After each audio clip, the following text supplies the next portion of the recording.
자, 그럼 테마 50번을 넘어가 볼게요.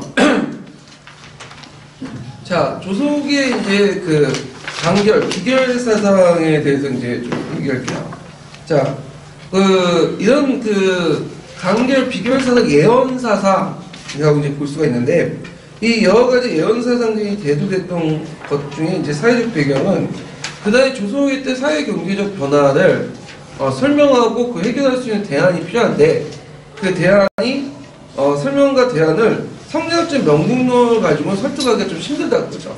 그래서 이 성리학적 명분론을 가지고 이런 사회 현상이나 그 다음에 어떤 그 사회 현상을 이제 치유할 수 있는 대안을 제시하지 못하다 보니까, 그리고 그 앞날이 불안하다 보니까, 지금도 이제 앞날이 불안하면 사주 보고 타로 보고 그러잖아. 그러니까 즉 그때 당시에도 그 미신에 빠지거나 아니면 이제 비기주에 빠지거나 그런 것들이 등장을 했죠. 자, 그러면 그 당시 그 예언사상의 내용을 보면요, 비기주들이 많이 행해지는데, 비기라는 것은 사람의 기둥화복을 미리 말해서 적은 예언서를 말하죠. 그래서 대표적인 게 그 당시 널리 유행했던 정감록이에요. 정감록. 이 정감록은 그 당시 그 조선 정부가 금속으로 정해놨죠. 예. 그래서 이제 에도 불구하고 많은 사람들이 읽어요. 예. 그래서 이제 후에 그 여러 반란에 또 인용이 되죠. 대표적인 것이 이제 이인자의 날 있죠. 무신의 날이나 이인자의 날이고, 그 다음에 이제 조선 후기 때, 19세기 때 일어난 홍경래의 날, 이런데 이제 주로 그 정감록 사상들이 많이 인용이 되고요. 도참 사상 같은 경우는 예언 사상을 얘기를 하고, 말세가 도래되고, 그 다음에 이제 왕조 유체, 반란을 예고하는데, 그거는 이제 앞에 언급한 정감록 같은 거. 그래서 이씨가 망하고 정씨가 등장한다. 정도령이 와서 이제 새로운 나라를 개동산에서 건설할 것이다. 뭐 이런 게 사상들이 널리 확산이 되죠.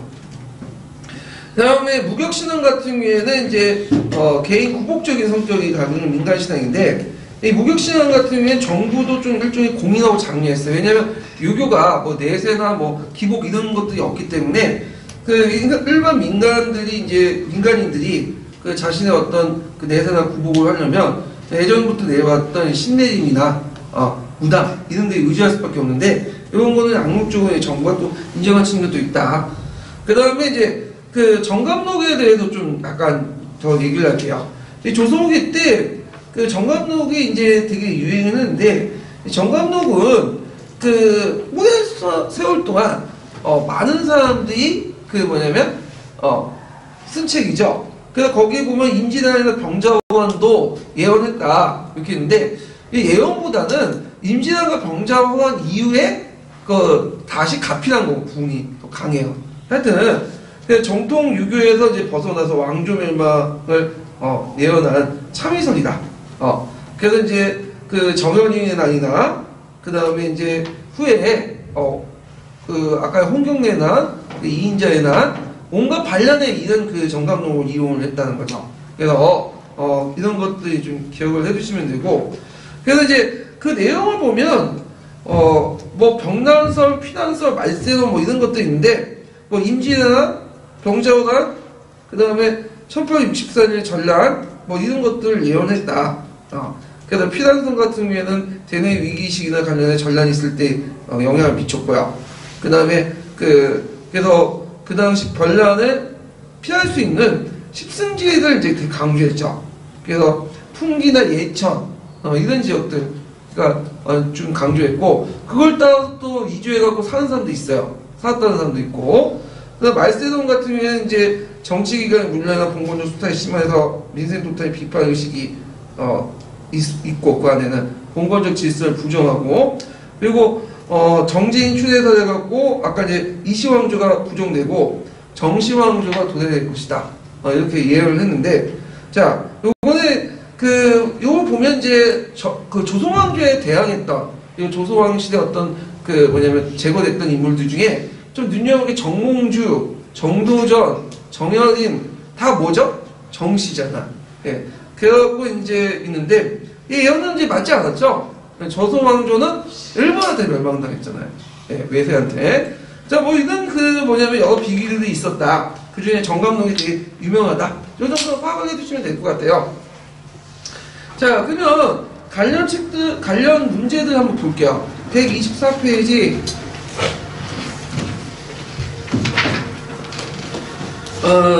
40, 몇 번 문제야? 2번 문제 볼게요.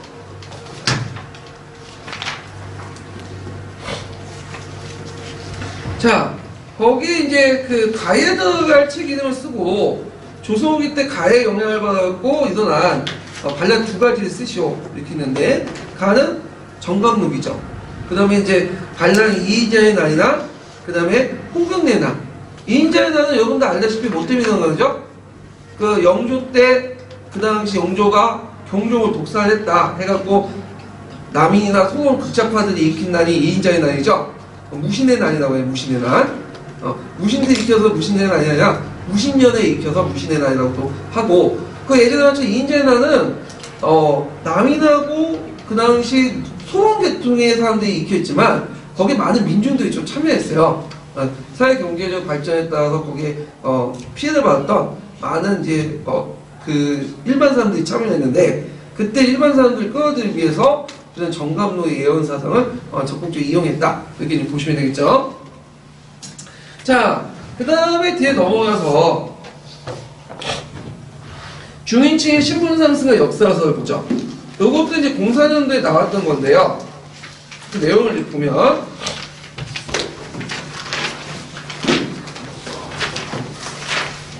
자, 중인이라는 사람들은, 중인계층들은 16세기 형성돼서 공식화된 것은 17세기 때야.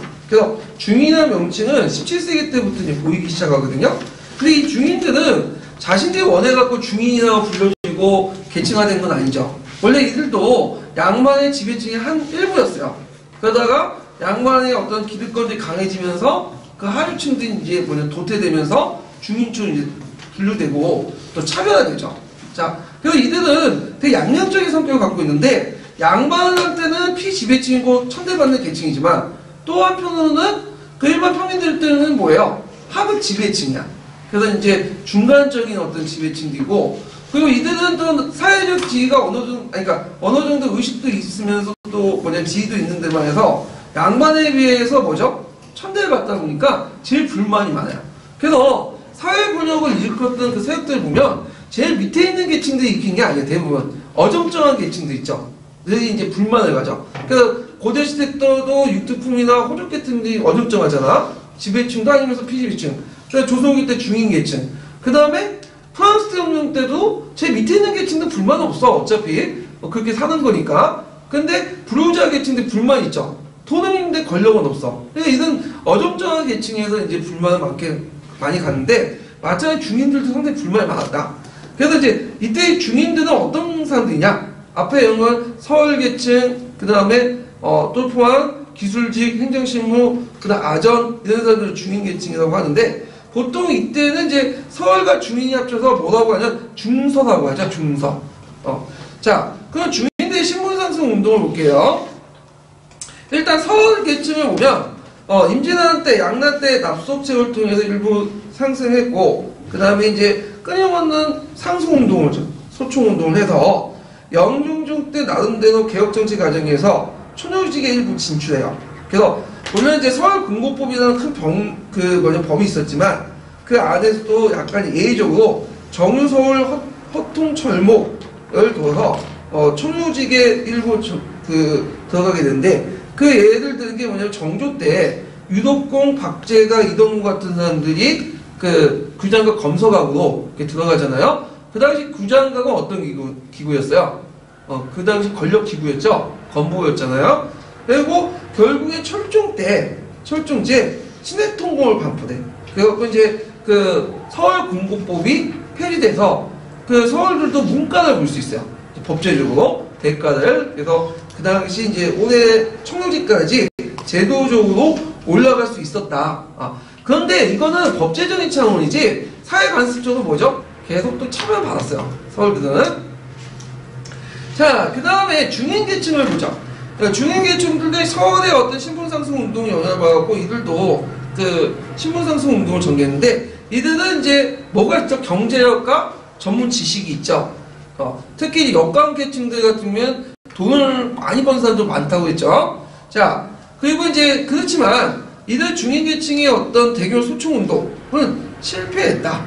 근데 이들의 이제 소총운동은 내용은 서울과 좀 약간 달라. 서울은 서울군구법처럼 법제적으로 뭐냐면 공식화된 차별된 것을 폐지하자는 거죠. 근데 이 사람들 중인들은 법제적으로 차별받은 건 없어요. 왜냐면 이들도 신분적으로 어떤 사람이죠?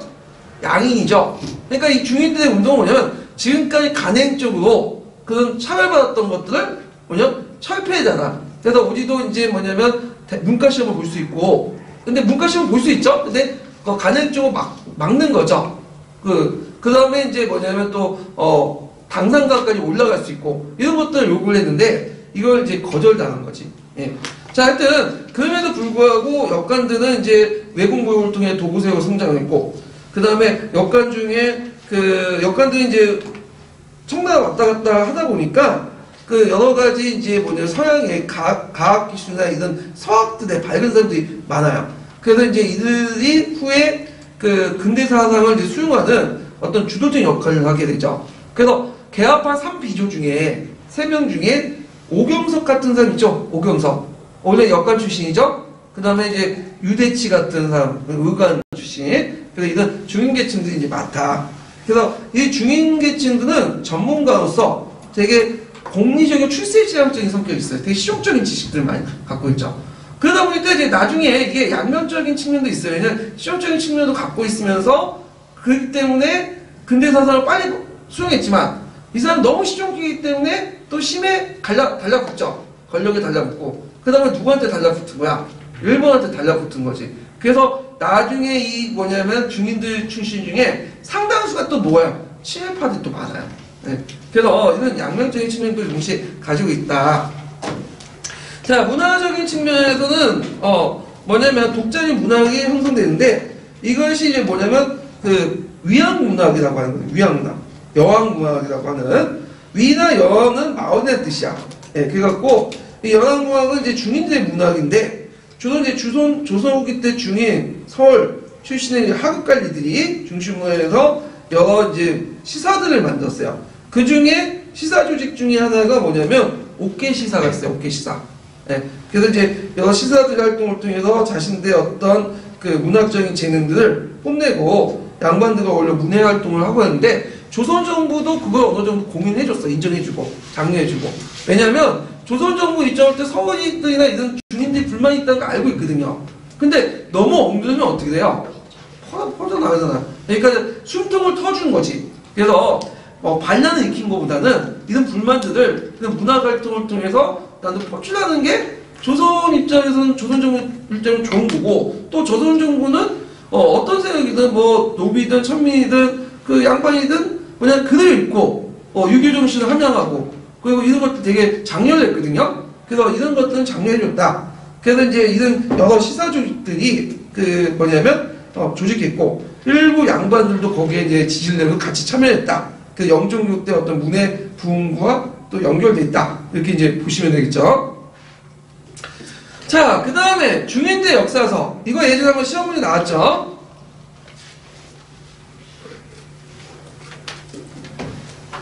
자, 중인대 역사서를 이제 보면 그 신분차별 철폐와 이제 인대 등을 해갖고 이제 4대 부체제가 개혁되고 중인대 의식성장이 발휘되는데 중인들이 이제 나름대로 차별받는 계층으로서 어떤 자신의 어떤 계급 정체성 입장에서 그 새로운 이제 자기나 나름대로 역사서를 만들겠다. 그래서 양반도부터 규정된 그 중인이 아니라 우리 나름대로 뭐냐면 그 규정된 자신의 스스로 규정된 역사 의식을 이제 가지게 되면서 양반 중심의 역사 의식을 비판하기 시작하죠. 예. 그래서 이제 근데 이거는 이제 비판적 역사 의식이라 보시면 돼요. 지금도 뭐 그런 게 많잖아요. 예를 들어서 게이라든지 레즈비언 뭐 이런 사람들이 뭐 종전의 역사는 양성 연애자 그러니까 이성 연애자들의 어떤 역사다 하면서 나름대로 동성 연애자의 역사를 쓰잖아. 그래서 동성 연애자의 역사를 쭉 계보를 하죠. 그리스에도 뭐 동성 연애가 많았다. 뭐 해가지고 이제 그 역사서를 쓰는데 저는 별로 동의하고 싶진 않은데 하여튼 이런 비판적 역사 의식에 입각해갖고 이제 글을 써요. 자신의 정체성이나 이런 것들도 규명하고 그 중에 하나가 뭐냐면 이제 규사, 연조기감, 뭐 호산외기 등등 있는데 그 예전에는 규사하고 연조기감이 나왔어요. 그래서 규사는 저자 미상이야. 누가 썼는지 몰라. 규사는 해바리 규자인데 해바라기는 뭐냐면 해에 따라 왔다 갔다 하죠. 그 해는 누구예요? 해는 왕이잖아. 우리도 뭐냐면 양반처럼 왕께 충성하는 그 사람이다. 그래서 우리도 이제 왕만 바라보고 있다. 해갖고 우리도 이제 뭐냐면 시민이다. 뭐 이런 식의 이제 쓴 건데 주로 서울이 어떻게 참여받았는가 그거에는 역사야. 서울의 역사죠. 그래서 이제 있고 연조기감은 향리가문의 역사야. 그래서 향리와 양반의 별다른 차이가 없었다. 호산외기는 이제 역관 출신의 역사고 또 있고 그 다음에 쭉 보면 이제 이항경무로 그 다음에 그 시조이사 뭐 공문비다 그런 것도 있는데 거기 눈여겨볼 게 뭐냐면 그 이항경무예요. 이항경무가 뭐냐면 양반이 아님에도 그 뛰어난 사람들이 되게 많잖아요. 근데 이런 사람들은 잘 알려지지 않죠. 그래서 이게 안타까워가지고 이런 사람들의 뛰어난 점들을 따로 모아가지고 보고 들은 것들을 적어놓은 책이 뭐냐면 이항경무예요. 그래서 이런 그 중인들이나 일반 서민들의 중에 뛰어난 사람들 적어놓은 글을 이항경무인데 그 이항경무에서 이제 적혀있던 대표적인 사람이 뭐냐면 대동여지도 있죠. 네. 대동여지도를 만들었던 김종호 같은 이런 사람들 이제 거기죠. 그래서 이제 이런 것들이 적혀 있다. 좀 기억을 해주시면 돼요.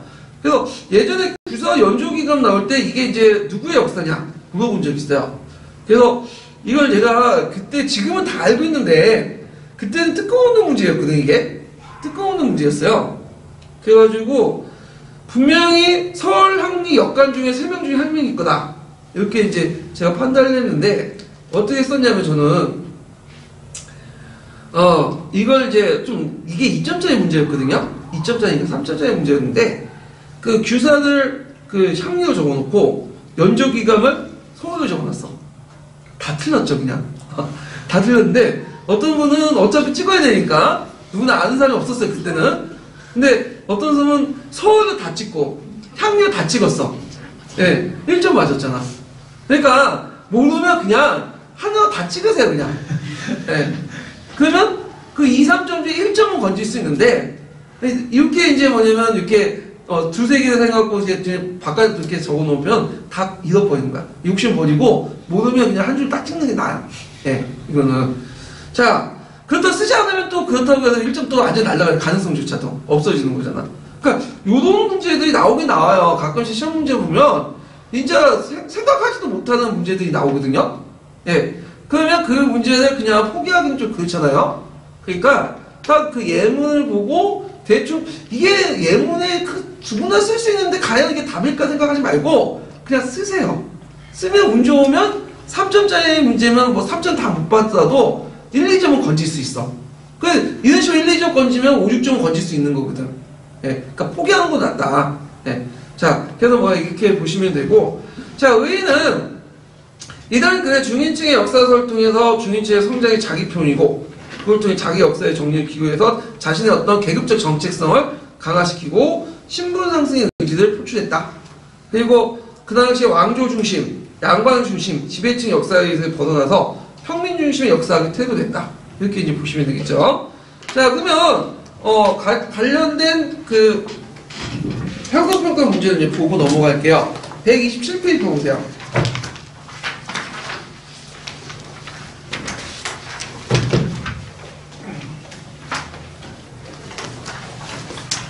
자, 127, 54번 문제 볼게요.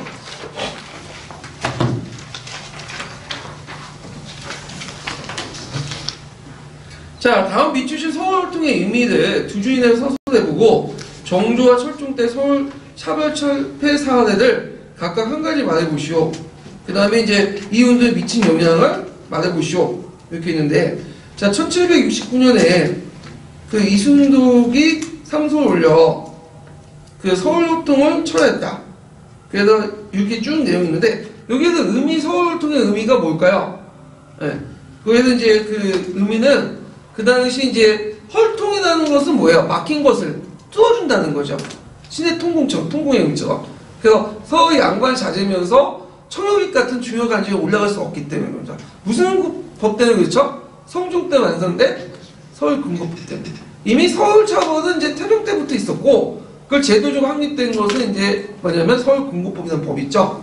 자, 철폐사는 정조 때 이제 이덕무, 유독공, 박제가 등이 규장과 검사가 등장했고, 철종 때 신해통공을 통해서 청요지 확통이 이루어졌고, 이런 것들. 그래서 중인의 신분상승 운동에 이런 것들 영향을 줬다. 일정하게 보시면 되겠죠. 자, 그러면 관련된 내용이 천재교육 한번 있는데, 천재교육 한번 읽어볼게요. 152페이지.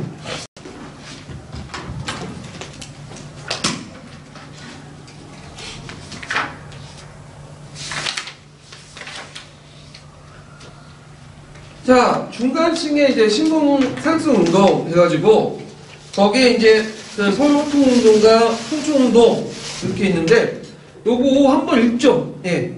한번, 중간 계층. 그래서 한번 쭉 읽어볼까요? 그 다음 뭐 누구시죠? 잠시만요. 아, 못 찾으시면 그건. 책이 없어서. 책이 없어요. 예. 어디로 읽을까요? 아, 152페이지 그 앞부분이요. 중간 계층의 신분 상승 운동이요. 본문이요? 예.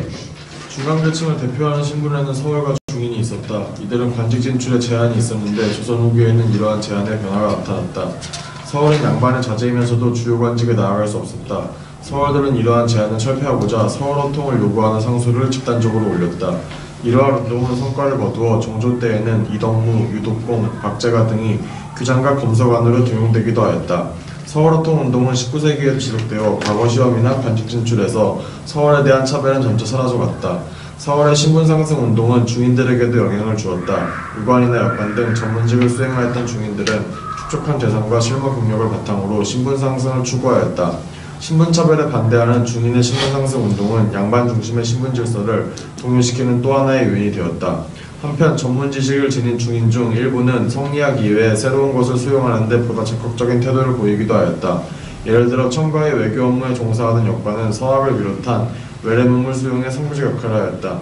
이들은 서양 문물에 대한 접촉 경험과 국제 정세에 대한 이해를 바탕으로 근대 문물 수용이나 개화사상의 형성에서 중요한 역할을 담당하기도 하였다. 예. 그 다음 테마 52번 넘어갈게요.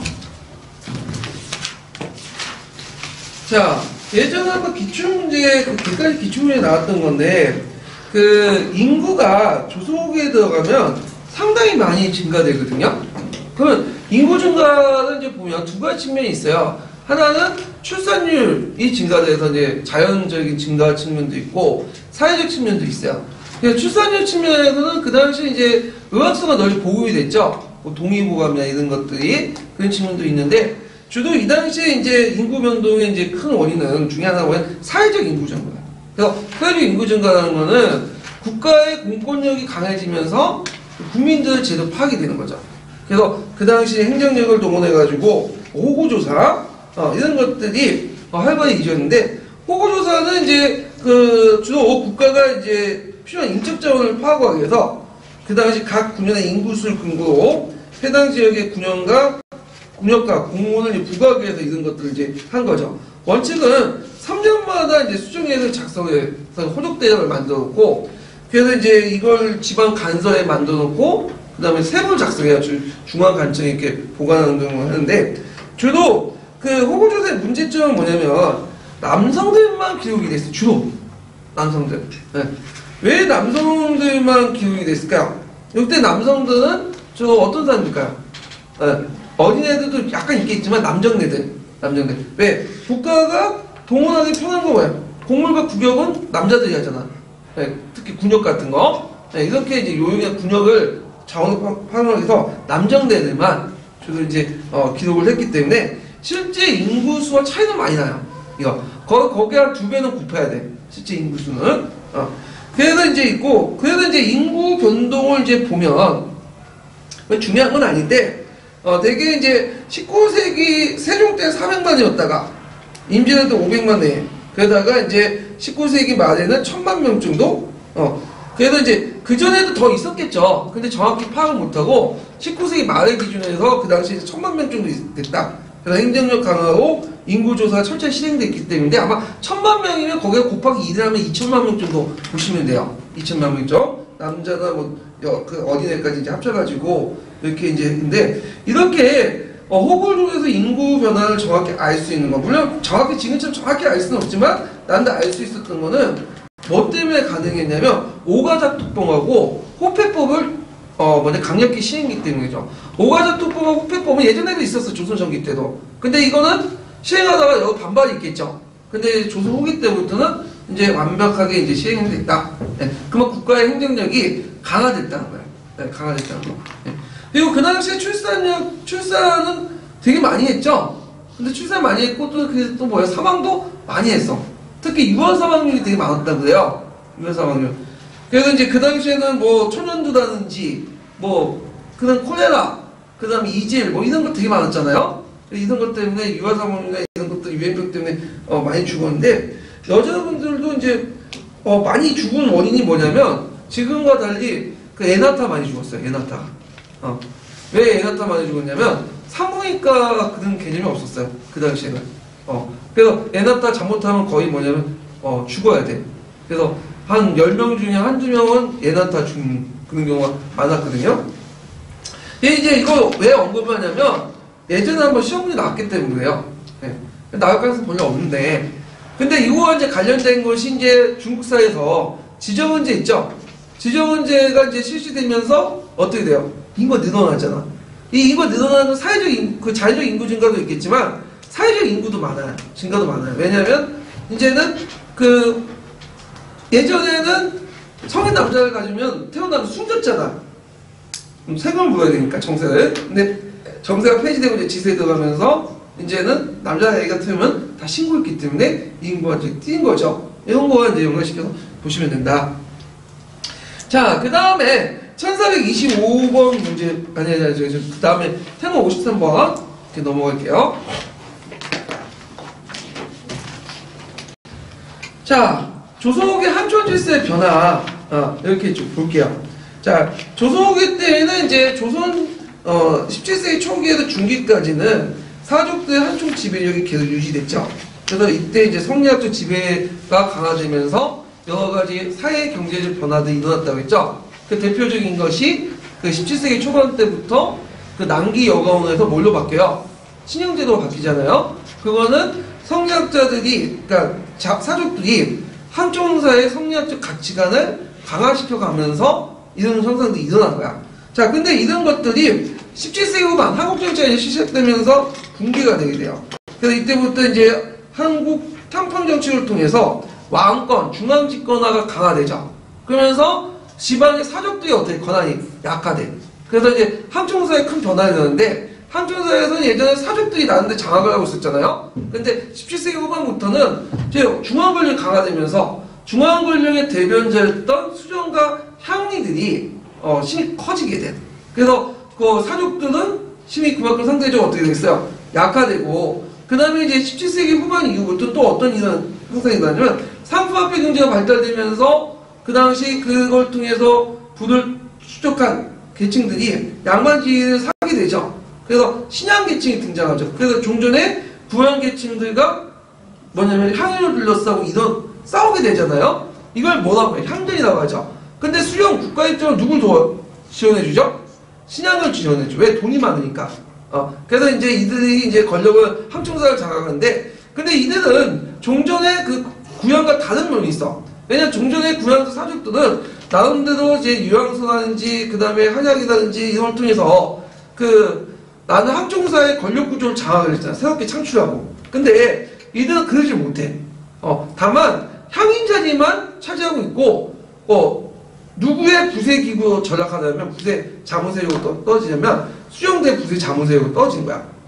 그래서 독자적인 뭐냐면 항촌의 지배 질서의 구축에 실패했다. 결국에 이런 것들 19세기 때 완전히 이들도 뭐냐면 중앙 권력부터 같이 일반 평민들과 함께 수탈의 대상이 될 뿐이고 이렇게 이제 한 거죠. 자, 그러면 보면 자. 한촌 양반들, 주로 이제 지방에 권력에서 멀어진 양반들 얘기한 거죠. 창반이라는 양반들. 이들은 이제 자기 지방세력에서 자기의 어떤 양반의 위신을 유지하기 위해서 족보를 이제 작성을 하고요. 그 다음에 청금록, 청금록이라는 것은 그다음에 항구에 출입 양반들이 사용한 출석부 일종이야. 예. 그래서 이제 청금록 있고 상익세들에게 작성하는 명부를 청금록이야. 향은 뭐죠? 거기 이제 향약에 참여하는 양반들 명단을 얘기하죠. 그래서 그 지역에도 내가 양반이라는 걸 내세우려면 두 가지가 있어야 돼. 하나는 청금록하고 그다음 향안. 그만큼 양반의 지위가 강화됐다는 거예요. 그러니까 양반의 지위가 강화됐다는 건 약화됐다는 거야. 약화됐다는 거지. 왜냐면 양반의 어떤 걸 이제 증명을 해야 되니까. 예. 그 다음 총락당의 동약을 실시했다. 이건 이제 동리학약인데, 동리학의 번쩍 과정을 제가 한번 얘기를 했을 거예요. 초창기 때는 하계까지도 합쳤죠. 17세기. 왜냐면 성리학적 가치관을 확보하려고. 근데 공동납제가 실시되면서 이제 그 상계 양반들이 그 공동납 구세를 하계한테 떠넘기려고 하니까 어떻게 해? 하계가 떨어져 나가면서 동리학약이 해체돼 나갔다고 했죠. 그 다음 족적교담이 강화하면서 동종마오의 형성이 됐고요. 동종마오 형성 같은 경우에는 뭐하고 또 관련되어 있냐면 그 친형제도와 관련되어 있어요. 네. 그래서 친형제도가 형성되면서 여자를 제하고는 다 뭐야? 동성이죠. 그래서 이런 동종마오들이 형성됐다는 거. 그 다음 문중 이런 것들이 형성이 됐고, 그래서 서울 사후가 관련됐는데, 예전에 한번 시험 나온 문제 나왔는데 갑수왕국 이후에는 이제 남인들 권력이 다 멀어지잖아요. 이들이 지방으로 내려와. 그래서 자신의 어떤 뭐냐면 그 항반으로서 그 지역사회의 어떤 위신을 강화시키기 위해서 그 서원에 뭘 예치시키죠? 사원을 예치시키죠. 그래서 자기 조상을 모시는 사원을 예치시키면서 서원과 사원과 이제 개념이 혼용되기 시작한 거야. 이걸 이제 서원의 사원이라고 했는데, 자, 이런 것들이 이제 있었다. 그래서 이게 예전에 한번 시험문에 나왔던 거고요. 자, 향초사의 변화 보면 이제 17세기 후반부터는 수정권이 강화되죠. 국가 권력이 대변자였다. 그래서 향청이 장하고 자치적 기능이 축소되고 9년 단위 한약을 직접 주관하죠. 이걸 무슨 한약이라고 해요? 수령 한약이라고 하죠. 정조 때. 그 다음에 향예가 수령의 부사 장후기가 바뀌고, 이거 분홍계층이 대두되면서 이들이 강권과 결탁돼서 향전에서 이김으로써 이들이 이제 뭐냐면 그 향총사를 장악하는데, 문제는 이들이 예전처럼 그 향총사의 새로운 지배구조 창출에 실패했다는 거야. 다만 그 수령이 보좌적인 역할로만 떨어졌다. 그런 것들이 이제 예전에 한번 시험 문제 나왔던 거. 그래서 이제 수령과 아전이 18세기 이후에는 그 향총사를 장악하게 되는데, 그걸 뭐라고 하냐면 수령 이양체제라고 해요. 수령 이양체. 그래서 이제 이것이 그 18세기 후반부터 19세기까지 농민의 수탈을 강화시키는 배경이 됐다. 이렇게 이제 연결시켜서 보시면 돼요.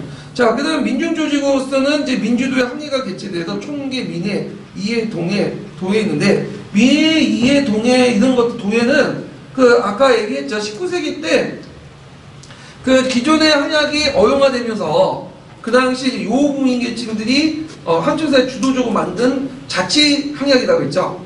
그래서 예전에 한번 시험 문제 나왔던 거고,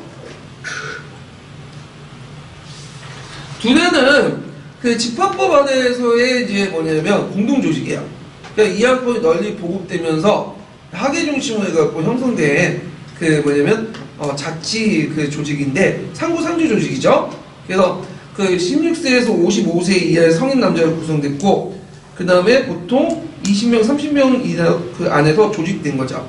그래서 이제 주로 이제 생산노동에 종사하는 건실한 농민으로 구성됐고, 그리고 양반이나 지주 같은 비생산 노동계급은 배제돼서 이런 내용도 있다. 그래서 주로 공동노동 과정을 이제 많이 참여했다는 거죠. 이 정도만 알아주시면 될 것 같아요.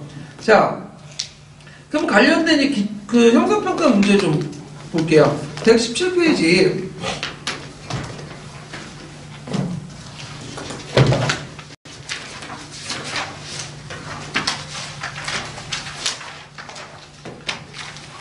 자, 117페이지 16번 문제 볼까요?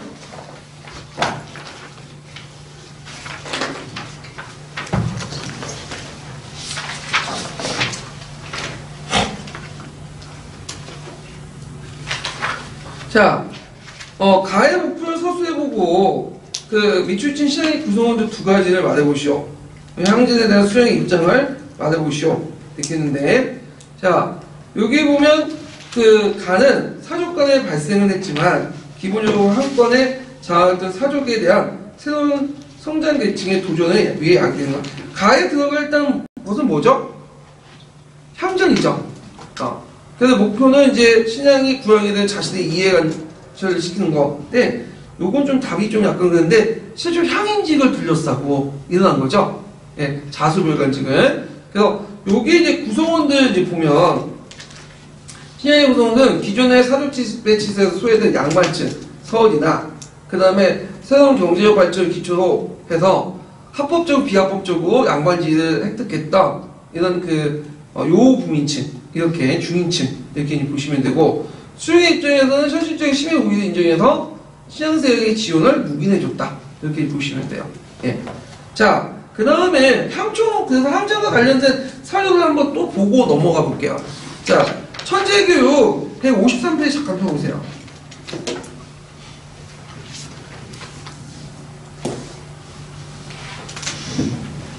자, 153페이지에 보면 거기에 이제 활동하기 부분이 있죠. 보이시죠? 자, 그래서 이제 지방고의 한계를 마땅히 금지할 것이다. 이렇게 하면서 반드시 가볍고 무거움에 따라 양쪽의 주동자를 먼저 다스리고 진정시켜 황제 없애는 걸 위조하는 것이 옳다. 자, 밑줄 치는 양쪽은 누구와 누구를 지칭한 거죠? 구양과 신앙을 의미한 거죠. 구양은 기존의 양반, 신앙은 새롭게 들어선 양반. 이렇게 서원이나 중이나 평리 중에 뭐 이제 신분상승해갖고 그런 양반들 많고, 자, 황제의 정계 과정에서 수령의 권한이 어떤 식으로 변화되는가? 자, 수령의 권한이 약해질까요? 강해졌을까요? 일단 강해졌겠죠. 그래서 이제 수령은 신앙을 지원함으로써 사족을 견제하고 간주도의 항천지서를 정비해 나갔죠. 네, 그래서 한약을 장악하고, 그래서 결국에는 수령한약 중심으로 바뀌게 되죠. 이것이 좀 쓰시면 되고요. 그래도 이제 항천사의 재편 과정과 관련돼서 예전에 향전 문제가 나왔기 때문에 시험에 나올 수가 있어. 이 부분들이. 그래서 그 위에 있는 항천사의 재편 부분 있죠? 교과서에 있는 내용들 한번 읽어볼게요. 예. 조선 후기 사회경제 구조의 변동은 향촌사의 모습을 크게 변화시켰다. 사족들은 16세기 이래 향촌사의 지배권을 확보하기 위해 향안을 만들어 사족 세력의 결속을 강화하고 양반들로 구성된 향회를 통해 향촌사의 여론을 주도하면서 향촌을 지배하였다. 수령은 이들의 도움을 받아야만 관할 지역을 제대로 다스릴 수 있었다. 조선 후기 상품화폐 경제가 발달하면서 경제력을 확보한 일부 부능층은 사족들의 향촌 지배권에 도전하기 시작하였다. 이들은 향안의 이름을 올리려고 하였으며 향회를 장악하고자 하였다. 이처럼 새롭게 성장한 이들을 신향이라 하고 기존의 사족들을 구양이라고 하였다. 18세기 중엽 이후 이 두 세력이 향회의 주도권을 둘러싸고 대립하는 향전이 발생하였다. 이때 수령은 신향을 지원하여 사족을 견제하고 관주도의 향촌 질서를 강화시켜 나갔다. 이 과정에서 지방사족의 지위가 흔들리고 수령의 권한이 강화되었다. 네, 이런 것들 보시면 되고, 그 다음에 중앙권력 측면에서도, 중앙정치 안에서도 이렇게 이제 사족들을 무시하는, 종전에 구양들을 무시하는 정책들을 이제 하게 되는데, 그건 이제 예전에 한번 언급했을 거예요. 영조 때 뭐였죠? 산림세력들을 부정을 하죠. 서원의 어떤 여론 기능을 부정을 해버리고, 그 다음에 이제 정조 때는 이제 수령활약을 이제 제도화되고 본격화시키고, 이런 것들 이제 보시면 되고요. 요거 좀 약간 벗어난 얘기지만, 그 옆에 김육 할아버지 계시죠? 그래서 요거 이 사람 이들 정도 외워두시는데, 김육하면 두 가지만 외워두시면 돼요. 대동법을 본격화시키고, 상평통보 널리 보급을 시켰다. 네, 대동법과 상평통보 두 가지 좀 기억을 해두시면 될 것 같아요. 자, 그러면 다시 넘어가서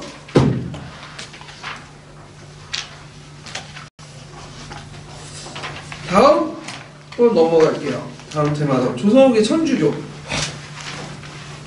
자, 조선후기 천주교는 12, 13년도 기출문제에 2번 나왔어요. 그래서 나올 가능성이 상당히 많은 부분이에요. 그래서 한번 보면,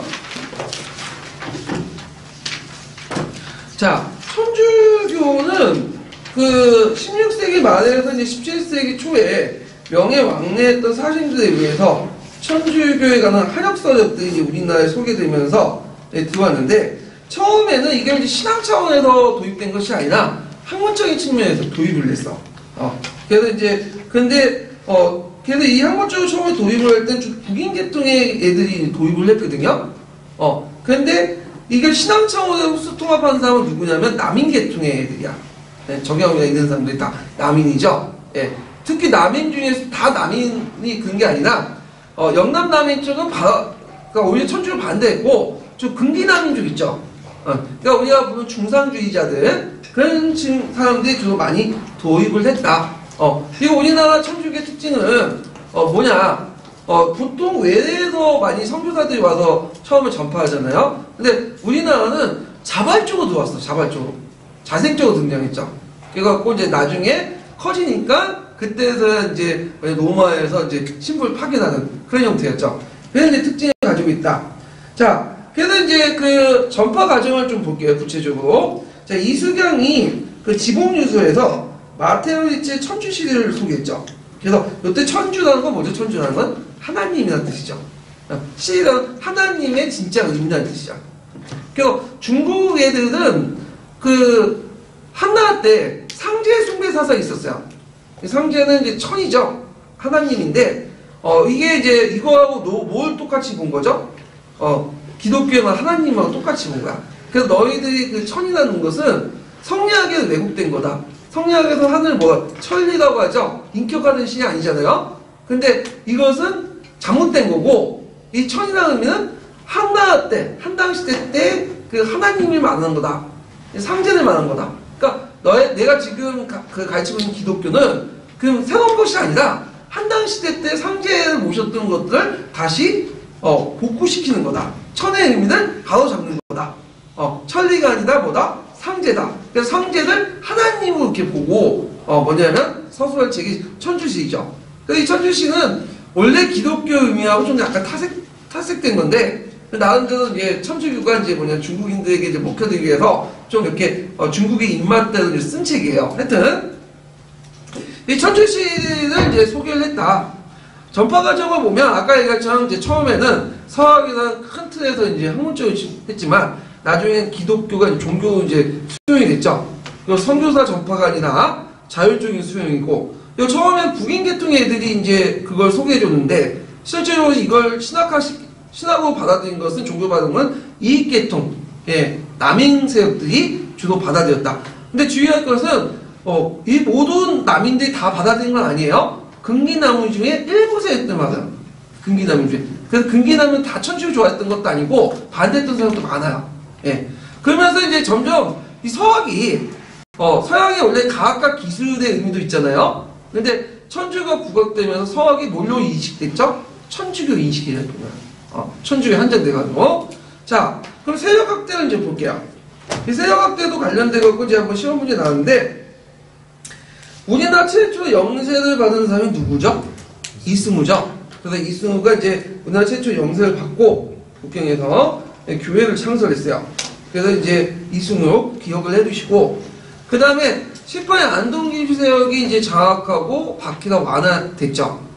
신일박해 후에. 그러니까 보통 시파가 권력을 장악할 때는 주로 박해 안 해요. 대개 신유박해나 이런 것들은 누가 권력을 장악할 때냐면 벽파 세력들이 권력을 장악할 때. 그래서 되게 정치적 목적이야. 그래서 이제 시파가 좀 약간 천주를 믿는 사람도 있고 우호적이니까 그걸 이제 장악할 때 이런 기독교 박해 사건을 일으킨 거죠. 자, 하여튼 그때 이제 뭐냐면 박해가 완화될 때 그 이제 북경 교구의 가난에서 이제 조선교구가 분리돼서 독립돼요. 그 당시 프랑스 외병 선교회가 맡으면서 조선교가 독립됐고요. 이때 이제 서양인 신부들이 입국했다. 물론 이제 일부는 이제 나중에 기회박해 때 처형됐죠. 그 다음에 최초의 신부가 들어왔죠. 초짜인데 이거 잘못된 거다. 최초의 신부는 누구죠? 김대군이죠. 김대건. 그래서 김대군이 헌종 때 그 북교에 가고 이제 공부해갖고 신부 수업을 받고 돌아서 이제 했지만 병호박해 때 순교를 했죠. 이런 것들. 그래서 여기에서 이제 알아야 할 것은 그 최초의 영세를 받은 사람이 누구였다? 이승우. 이름 외워두시고, 그 다음에 최초의 신부는 누구였다? 김대건. 이렇게 이제 보시면 돼요. 그래서 이제 이때 계속 박해를 받다가 개항 이후에 개신교가 유입되죠.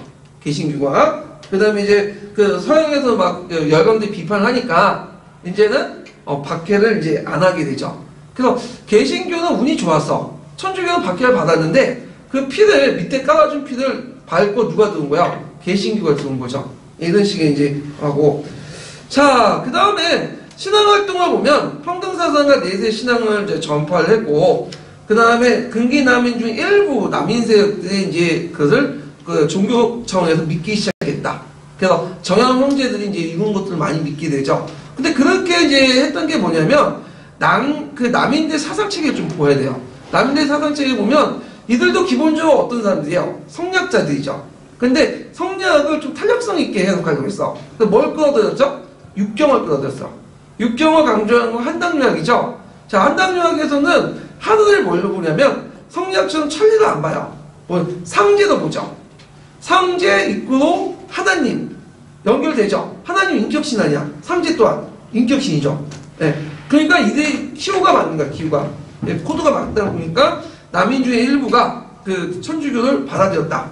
그래서 이런 것들을 좀 보시면 되고 정부의 입장을 볼게요. 조선 정부의 입장에 탄압하고 이제 연결되는데 정조 때는 그 천주교 육보에 대해서 되게 반감적이었어요. 천주교 육보에 대해서 천주교는 별로 안 좋은 종교다고 인식은 했지만 그대로 놔뒀어. 왜냐면 초기 때는 성리학적 윤리관만 강화시키면 이런 사교들은 없어질 거다. 그래서 이제 했지만 나중에 전례 문제, 나중에 신해박해라는 전례 문제도 결국 탄압을 했죠. 그래서 그 전북 진산 임지충이 자기 그 부모님 신주를 소각한 사건이잖아요. 이게 지금은 별거 아닌 것 같지만 그때 당시 대단한 거죠. 신주가 뭐죠, 일단? 신주는 보통 이제 보통 사람이 죽으면, 어머니, 부모가 죽으면, 육체는 어디에 매장하죠? 땅에 매장하잖아요. 땅에 묘지에 매장하고, 그 다음 영혼은 어디다 모셔요? 신주에 모셔. 그래서 해마다 제사를 지내.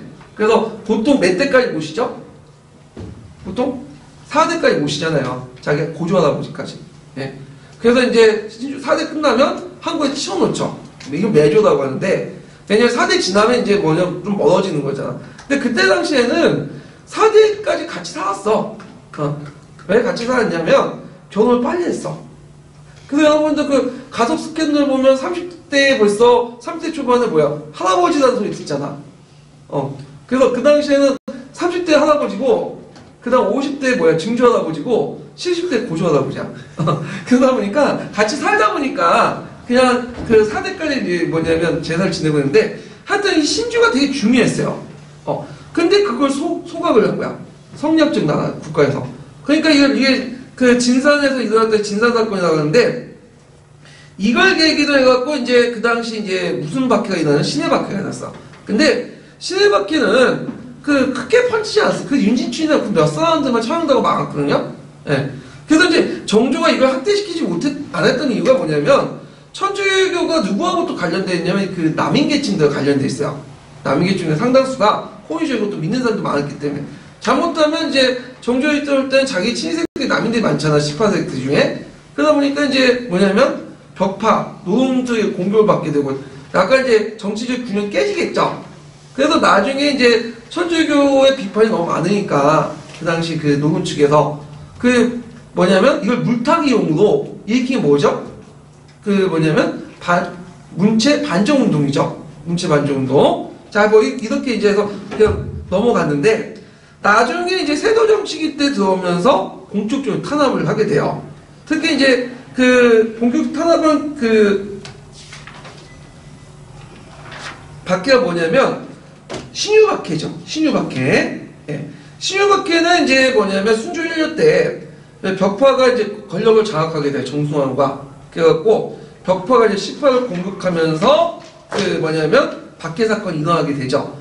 이때 이제 뭐냐면 정양 형제들이 죽고 유배당하고 그러잖아요. 강진 가고 흑상도 가고. 예. 그래갖고 이제 하는데 자 이거 신유박해를 거치면서 이제 탄압을 받으니까 항상이라는 사람이 저기 북경의 프랑스 주교한테 백서를 보내다가 발각된 사건이 일어나죠.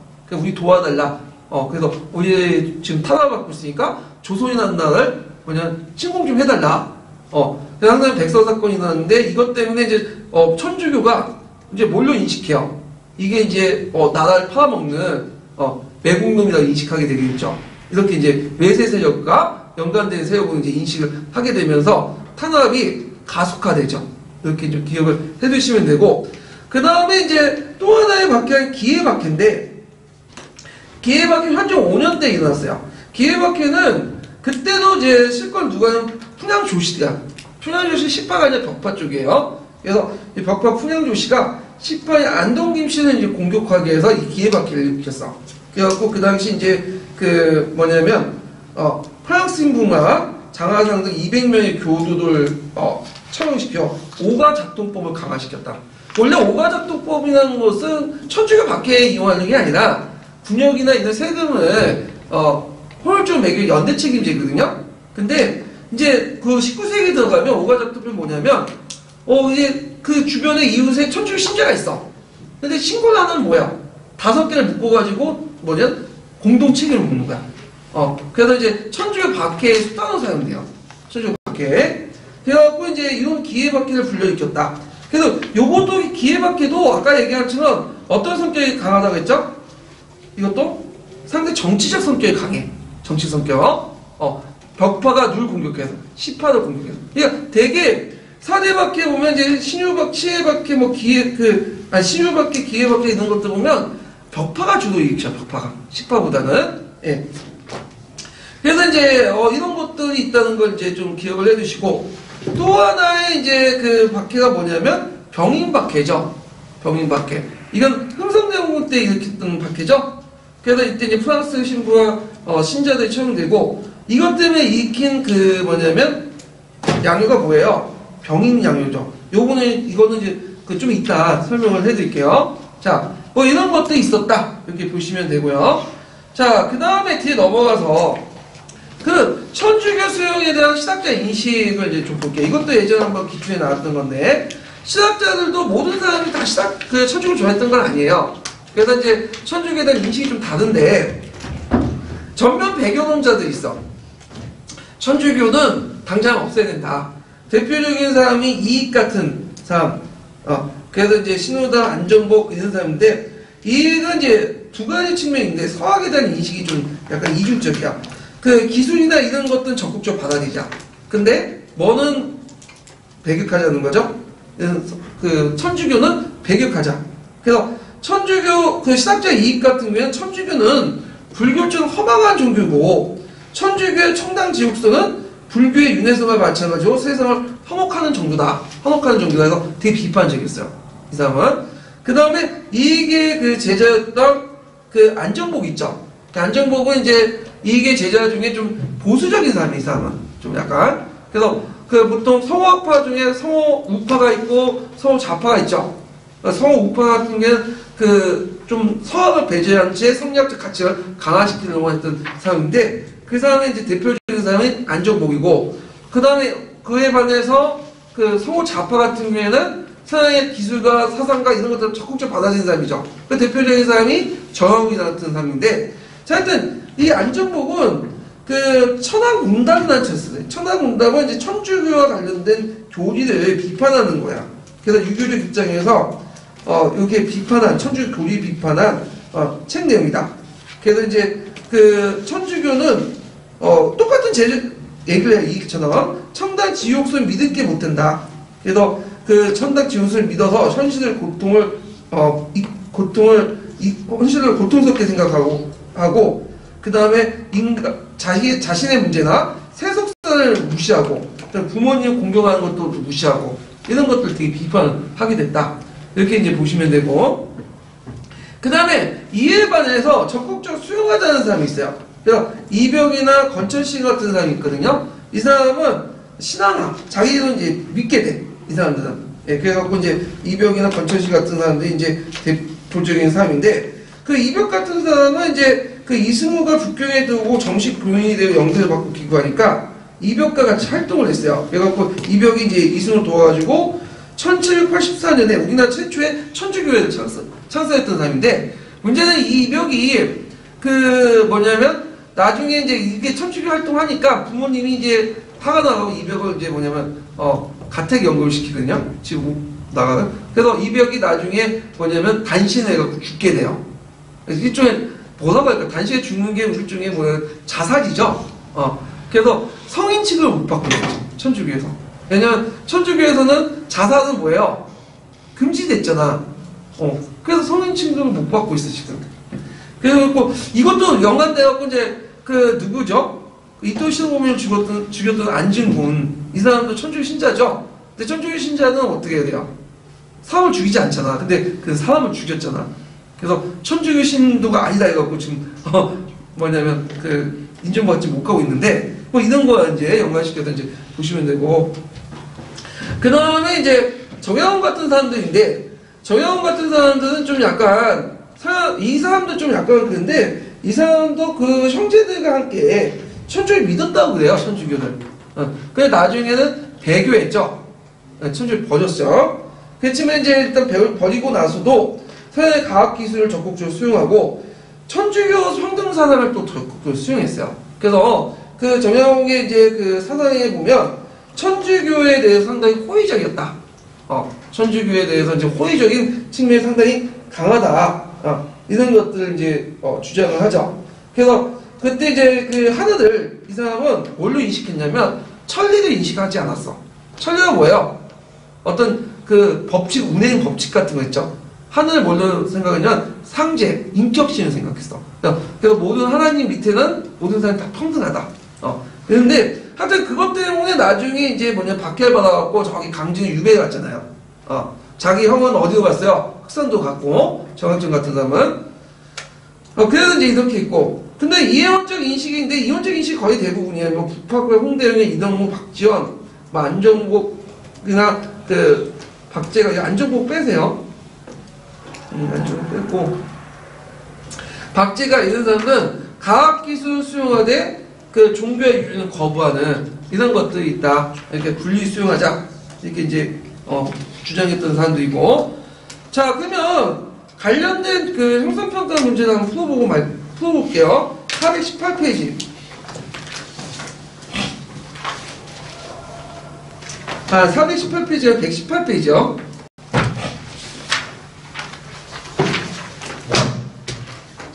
문제 볼게요. 18번.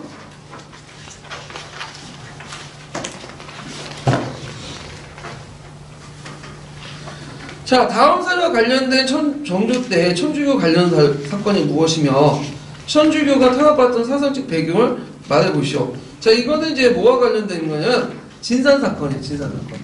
신주단지 없애버리고 제사 거부하고 살아있을 때 잘해야지 뭐 죽은 후에 뭐가 소용 있냐 뭐 이렇게 하는데 우리 어머니도 이거 항상 그 얘기 하더라고.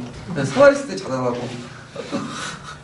자, 하여튼 그 18번은 이제 진산사건을 얘기를 하는 거고 그 다음에 사상적 배경 있죠. 그래서 이제 초기 신도들은 조선의 중세적 신분 질서를 뛰어넘는 신분 해방 논리로 받아들였고 정부 이전 천주교 상강 오륜적 질서를 붕괴시킨 7일 위헌적 요소 규정했죠. 그래갖고 극시한 탄압했는데 아직까지 진산사건 때는 극시한 탄압은 안 했어. 아직까지는 그 후에 얘기해 그거는. 예. 그래서 요 내용들 보시면 되고요. 자, 그래서 이제 원래 이 천주교는 그 남인 측에서 받아들이지만 또 모든 사람들이 믿는 종교가 확산되거든요. 특히 여자들, 신분이 낮은 사람들 왜 그런 종교를 믿게 되냐면 그 신앞에서는 모든 사람이 뭐예요? 평등하잖아. 그래서 조선시대 때 어떤 중세적 신분관들을 부정하는 그런 역할을 했기 때문에 그런 거죠. 자, 그래서 있고 그러면 관련된 지도서 내용을 한번 읽고 넘어갈게요. 네, 405페이지 펴보세요. 아이고,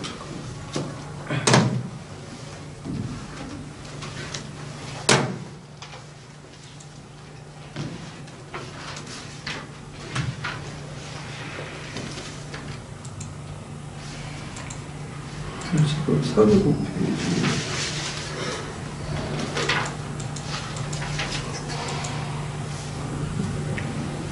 좀 내용이 많네요.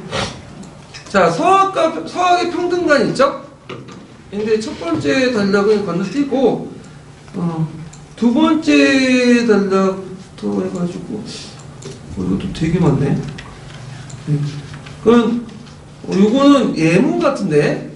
예문이니까 앞부분에까지 한번 좀 읽어볼게요. 앞부분만 읽어보죠. 그냥 첫 대달랑만. 예.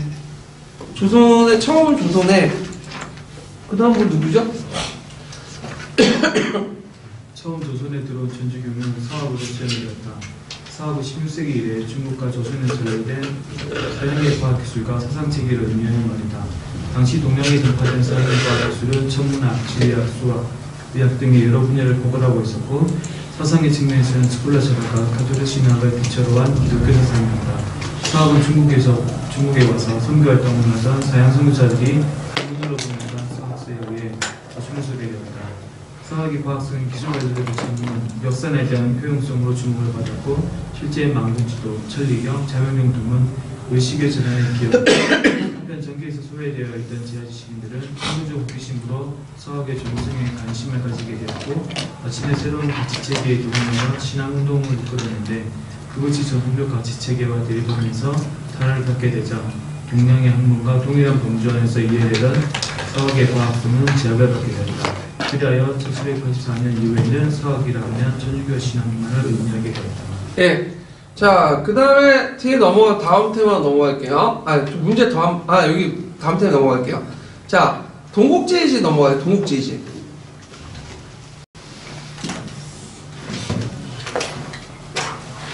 자, 이 동국제의지 17세기의 이제 지일인데, 거기에 이제 역사 의식이 담고 있죠.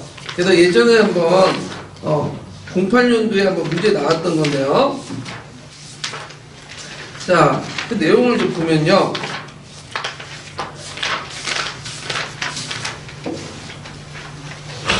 이 동국제의지는 일단 누가 졌죠? 누가 저수했죠? 한백경이 이제 저수했죠? 한백경이.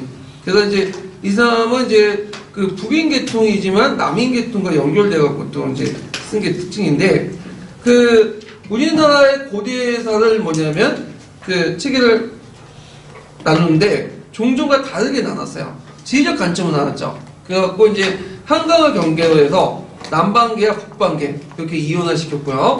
유교적 명분이 아니라 지리학적 관점을 나눴다는 게 특징이죠.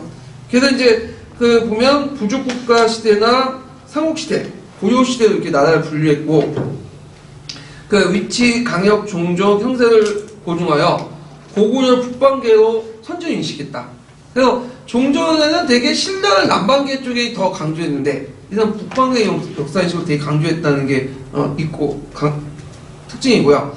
그 다음 3조선설을 비판했죠. 이게 한번 예전 시험 문제 나왔는데, 자, 여기 보면 3조선설 제가 3조선설 비판했고, 3조선설은 뭐예요? 만, 그 다음에 당군 기자 만, 이런 것들만 하죠. 그래서 종전 3조선설 비판을 하고, 그 다음에 역사적 실체를 부정했다는 게 좀 특징이에요. 이 3조선 자체를 비판을 부정하면서 거기에 이제 북부 지역과 남부 지역을 이제 이렇게 두 개로 나눴죠. 그래서 북부 지역 같은 경우는 고조선, 한사군, 그 다음에 부족국가, 고구적 이렇게 이제 이어지고, 그 남부 지역 같은 경우에는 진안, 진국, 삼안, 상국 이렇게 나누죠. 진국은 어디에 위치하는지 아죠? 고조선 밑에 진국이 있었잖아요. 예, 이렇게 이제 그래서 시사파 역사 인식에 큰 영향을 줬다. 그 다음에 거기에 삼안의 인식 비교를 보면, 자, 이것이 이제 최근에 삼안의 인식과 거의 비슷해. 그래서 이제 이런 실증적 작업을 통해서 종전의 삼안가를 비판을 했는데, 이게 예전에 시험 문제 나왔죠. 자, 먼저 볼 게 최치원이에요. 최치원은 어떻게 인식했냐면, 이 사람 상공유사를 이제 인용을 최치원은 나중에 상공유사에서 이제 인용을 했는데, 최치원 삼안서는 거기에 보면 마안을 뭘로 인식했죠? 고구적. 그 다음에 변화는 백제, 진화는 신라 이렇게 인식을 했는데, 건국의 동국사학 같은 경우는 다르게 이건 당서를 인용했어요. 그래서 백제, 마안은 백제, 그 다음에 변화는 고구려, 진화는 신라. 근데 이에 관해서 한백경의 동국제의지는 나름대로 좀 정확히 인식을 했어, 최근에. 그래서 백제를 이제 충청도와 이제 전라도 일대도 이렇게 보고 있고, 그 다음에 마안과 진안을 경상도 일대 비정을 했죠. 경상도 일대요. 그래서 동국제의 한백경의 동국제의지는 나름대로 최근의 인식과 거의 비슷하다. 이렇게 이제 보시면 되겠죠. 그래서 이거와 관련돼서 예전에 시험문이 나왔어요. 예. 그래서 변환과 관련된 물어본 거죠. 그래서 최초는 만은 고구려, 변환은 백제를 부르기 시작했다. 이것이 오류다. 건건이 비록 만이 백제임을 알고 또는 고구려가 그 뭐냐면 변함을 아니면 몰랐을 것이다. 그래서 종전해설을 좀 비판을 했어요. 예. 그래서 물론 그 예문 자체는 이제 그 최초원이 쓴 건 아니고 예문 그 예전에 기출 예문에 나왔던 건 최초원이 쓴 건 아니고요. 오은이라는 사람이 썼던 책인데 근데 오은이라는 사람이 썼던 책의 수정판에 최초원의 내용을 들어갔기 때문에 실제 최초원의 얘기를 적어놓은 거예요. 나중에 기출문제 분석할 때 다시 얘기를 해드릴게요. 예. 자, 그 다음에 또 이 사람은 이제 중국 측 사석을 이제 이용을 해서 고증을 했죠. 그래서 이제 평양 지역에서 은나라 정정 유지를 입증할 수 있는 기자조선을 존중한 중화의식 세계에서 벗어나지 못했다는 그 뭐냐면 좀 한계점을 보인다. 이렇게 이제 보시면 되고요. 이렇게 이제 보시면 되고, 자, 그 다음에 이제 뒤에 넘어가서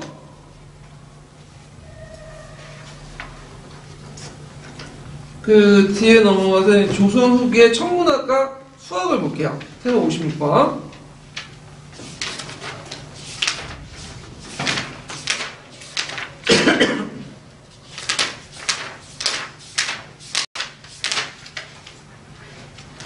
자, 조선 후기의 천문학과 수학을 보면 천문학에서는 이익이 서양 천문학에 대해서 상당히 관심을 있었고 그 다음에 김성문이라는 사람이 그 최초로 지전설을 주장했어요. 자, 여기 지전설이라는 건 뭐죠? 스스로 지구가 자전한다는 지동설. 자전설을 주장한 거죠? 네, 지동설이 아니라. 그래서 자전을 한다 해서 지전설을 이제 주장을 했고, 그 다음에 그것을 이제 홍대영이 똑같이 주장을 했죠? 예. 그래서 최초로 지전설을 주장한 자전한다는 그 주장한 것은 누구다? 김성문이고, 그 김성문에 이어서 홍대문이 그걸 또 한번 주장했다. 이게 예전에 시험문제 나왔던 거고. 그 다음, 홍대영은 이제 무한우주론을 주장했다. 이 부분은 나중에 좀 얘기할게요. 홍대영 얘기할 때. 예, 의사문답에서 그 주장했는데, 여기서 이제, 하늘은 둥글고, 스스로 자전하고, 그렇기 때문에, 자, 그러면서 이제 뭐냐면, 예전에 천원지방적인 세계관. 천원지방은 하늘은 둥글고, 그 다음에 땅은 네모나다는, 그리고 그 네모난 중간 누가 있죠? 중국이 있다는 그런 세계관이 부정되죠. 그래서 지구가 둥글기 때문에 어디든 봐든 뭐야 다 천하의 중심이 되는 거죠. 중국의 중심이 될 수도 있고 서양의 중심이 될 수도 있고 우리가 중심이 될 수도 있는 거죠. 예.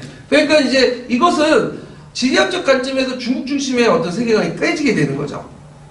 그리고 이런 의식은 또 역사에서 들어죠. 역사에서 정통도 우리가 될 수 있다.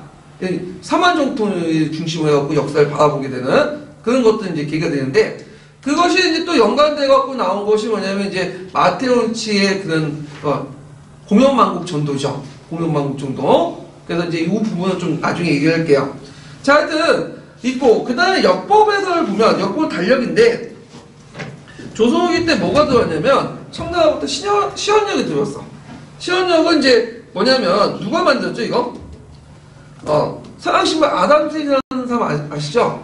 네, 아담색이 최초로 이제 만든 역법인데 아담색이 만든 역법인데 청나라 조선에서 사용됐고 그래서 조선 전기 때는 주 칠정사를 사용했는데 조선 후기 때는 이 시원역을 사용했다. 시원역은 중국의 정통체제를 따르면서 서양의 역법을 도입하여 보충했던 그거 우리나라에서는 조선 후기 때 사용했던 역법이다. 이렇게 좀 기억을 해두시면 될 것 같아요. 자, 그 다음에 수학은 기하고 원본이나 뭐 주의 소용, 홍대에 이런 것들 썼다. 뭐 이런 것도 있는데 예전에 한번 지전설 나왔으니까 이 지전설 부분 좀 기억을 해주세요. 지구가 스스로 자전한다는 그 개념이 처음에 김성문이 먼저 제시했고 나중에 홍대영도 제시를 했다. 이렇게 이제 보시면 되고요. 자, 그러면 관련된 문제를 좀 함성평가해서 풀어볼게요. 공적인 문제도 같이 연관돼서 풀어볼게요. 자, 121페이지.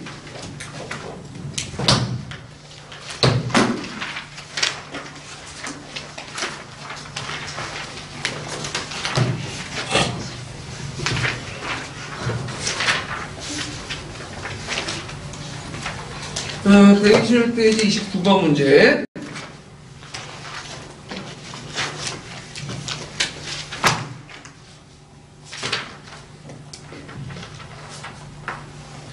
자, 가와 나에 들어갈 책 이름을 두 가지 제시해보고 가의 서술의 특징을 두 가지 말해보시오 있는데, 자, 17세기 초에 황백권이 저수한 거기 가에 들어갈 것은 뭐죠? 동국지리시죠. 동국지리시. 자, 동국지리시는 조선국에 성행한 역사지리학 호시다. 정영도 한백권의 역사지리 계승해서 뭘 쓰냐? 아방강역고를 썼어요.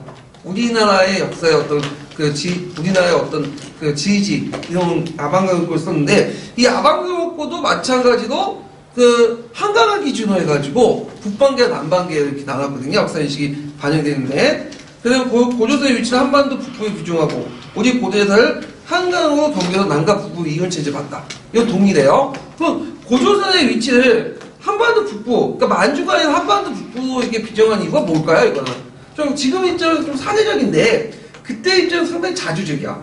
왜냐면 정약용이 살았던 시대는 중국이 어떤 나라였죠? 청나라였죠. 그래서 청나라 만주를 세웠던 나라잖아요. 그래서 이 만주족이 이제 청나라를 세우시고 나서 만주 원류고라는 책을 써요. 그래서 만주 원류고는 뭐냐면 만주족의 어떤 역사를 정리해 놓은 건데, 그 만주족이 원래 기원이 어디인가 거기에 언급을 했는데, 그것은 누구와 신라에 도망친 뭐 왕실의 사람들이 세워진 나라다. 그래서 어떤 얘기까지 하냐면 그 만주족과 한족 우리 민족은 동일한 민족이다 이렇게 주장을 해요. 같은 민족이다. 그러면 우리 만주족 입장을 때는 뭐 호의적 이렇게 써줬지만 호의적이죠.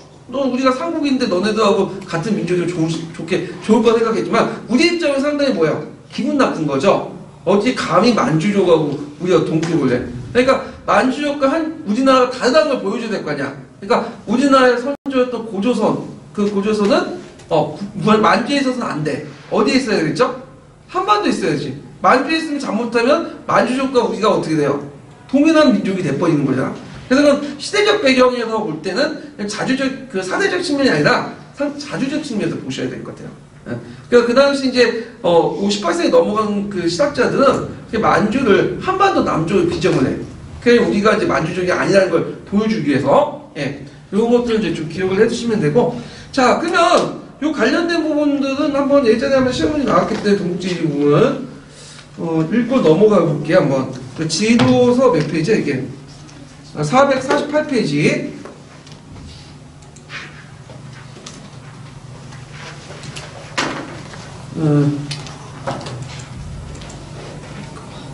거기 한백경 동국지리시 부분 있죠? 한번 읽어볼게요. 17세기 초에 한백경이 저술한 동국지리시는 조선 후기에 성행한 역사 지리학의 뿌리가 되었다.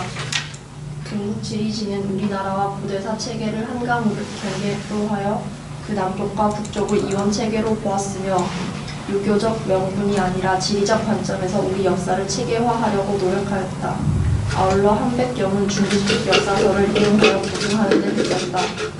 동약용은 한백경의 역사 지리학을 계승하여 아방강역고를 저술하고 고조선의 위치를 한반도 북부에 규정하면서 우리 고대사를 한강을 경계로 남과 북의 이원 체계로 보았다. 그러나 이러한 경향과는 달리 소론 계열의 학자들은 우리 고대사의 영역을 북방으로 확장하면서 고구려 중심의 고대사 인식을 보여주기도 하였다. 예. 그 다음에 이제 30번 문제는 뭐냐면 그 지전서가 관련된 거예요. 지전서. 그래갖고 이제 그 지전서의 이제 내용에서 이제 그 지구가 수소 자전하기 때문에 그 뭐냐면 낮밤이 이렇게 바뀌고 이런 내용들 좀 얘기를 하는데, 지전서를 최초로 이제 주장했던 사람이 누구냐면 김성문이라는 사람이죠. 요 김성문과 관련된 내용이고, 자, 그 다음에 이제 31번은 이제 뭐가 관련되냐면 홍대원과 관련된 의사문답에 그래서 무한우주론. 그래서 이 우주라는 것은 지구와 태양계만 존재하는 게 아니라 수많은 그 별들과 항성이 존재하고 그 항성에 행성이 존재하고 은하가 존재한다. 지구는 진짜 모래알의 티끌에 불과하다.